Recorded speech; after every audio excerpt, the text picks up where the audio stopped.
When I graduated some 60 years ago, I was not aware of what I had learned truly, or how my life would be guided by the subliminal knowledge that I gained here at the Jesuit.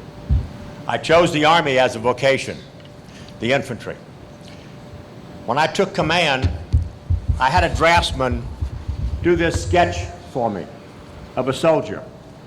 And the basic question is, what have you done for the soldier? That's the focus as you go forward you should always have. What have you done, not just for a soldier, but for your peers, for your friends? The next thing it showed down and I asked him to put on was personal worth. Everybody brings something to the game. Everyone. We're all valuable and we should all be looked at that way. Individual proficiency. Make sure you know what your career is and how to excel in it. But also make sure that the people you work with also have the ability to be proficient. Be a team member. Teams win. Individuals, not so much.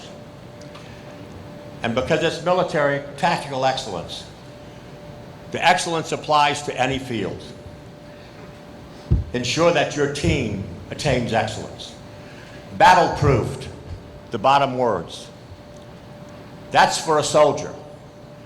But every one of us as we go through life should be proofed in their own chosen profession. Thank you. Father Frank, loud.